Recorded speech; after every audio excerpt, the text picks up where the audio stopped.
Ramona Shelburne's, Mark Spears, and, of course, David Dennis Jr. Shams will be with us in just a moment as well.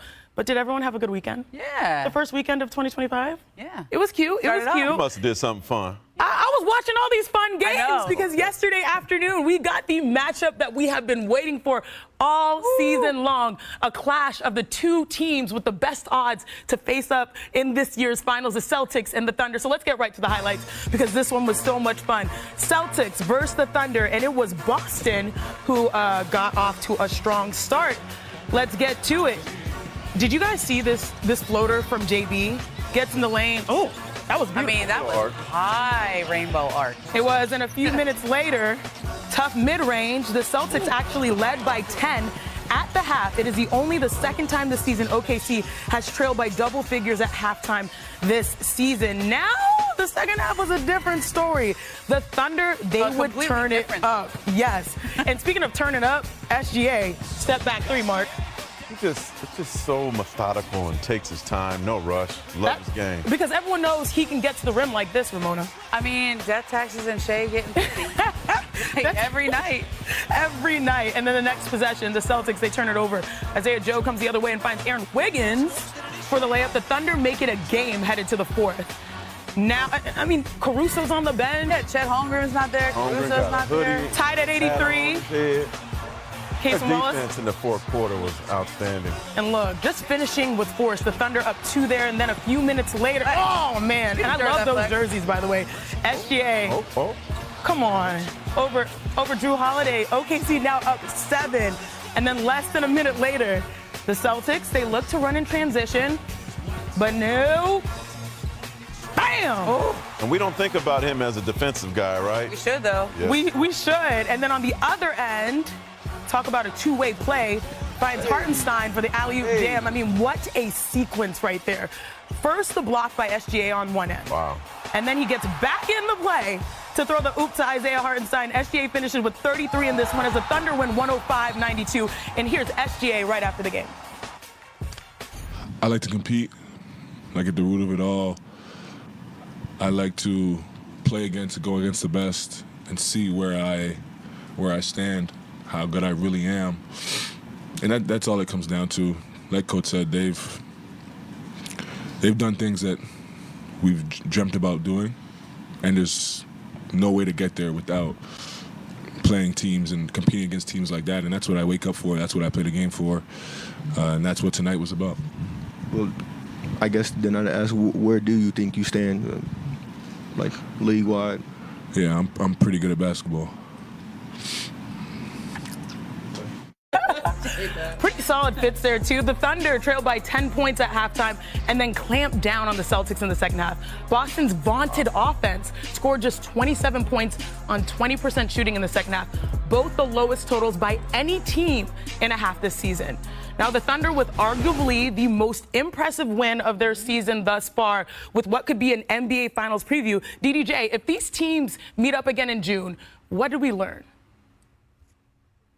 Well, we learned that there's a possibility when these teams match up that Jaylen Brown and Jason Tatum will not be the best players on the court. Ooh. SGA has just shared 8 quarters of basketball with Karl-Anthony Towns, Jalen Brunson, and those 2 stars, and he was by far the best player. He's capped off a 15-game win streak where he is averaging the most points by anybody in that streak. I mean, he is dominant on both sides. Let's not forget what they also did defensively. Chanae, you know what I'm going to say. They turned their TV off on that Boston Celtics team. They only had 8 field goals in the second half and 10 turnovers. That level of defense, that ability to have the best player on the court are the makings of a championship-level team. Combine that with the athleticism that we saw. I mean, this team looks as good as anybody right now. So Shea has now passed Nikola Jokic in the Vegas odds for the MVP award. And we were all ready to put that crown on him during the in-season tournament when he was playing. Like, that was supposed to be his moment, and they didn't get it done because the Bucks perimeter defenders shut him and the Oklahoma City Thunder down. And what do the next time out? This is the next big test for them. And they had playing the team with the best perimeter defense in the NBA in the Boston Celtics, and they took it to him. And to me, that is the classic Shea Gilgeous-Alexander, which is he may seem kind of like demure, he may seem chill in press conferences, but this man is so competitive, and he's not going to talk about it until he does it. Like, he's not going to flex. Edwards talked about it. He said that guy's the MVP. Yeah. I mean, he's not going to flex for himself. He's going to show you, and that's what we saw last night. He showed Let others do the talking. And one thing that is kind of hard to see in the box score, you can't see in the box score, is his leadership. Yep.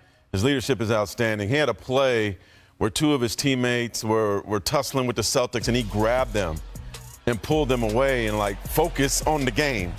Focus on the game. So he has that in him.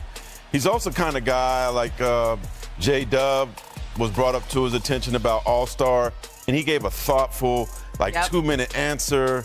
His leadership with a team with nobody over 30, no OGs on their roster is outstanding, and that's an extra layer of him being an MVP candidate. Hey, guys, those were tremendous answers, but I actually have, like, a hot take. Oh. Really good hot take, y'all. I don't know if it's scorching or not, but I have to go to the big board for this one because I believe that losing the NBA Cup could have been the best thing to happen to OKC. Okay. Losing money hurts, I'm not going to lie, but they have won 10 straight games since, and their defense has been straight up ridiculous, particularly in the second half of games since losing the Cup final. They have been holding teams to about 47 points per game after halftime. That's the second best mark in the NBA, and no better example of this than what Ramona said, the last two games versus Celtics and the Knicks. Let's start with New York because they held New York to 41 points on 36% shooting in the second half, and I want you guys to see this play because this is the number 3 offense in the NBA, and what you're going to see right here is a pick and roll, right?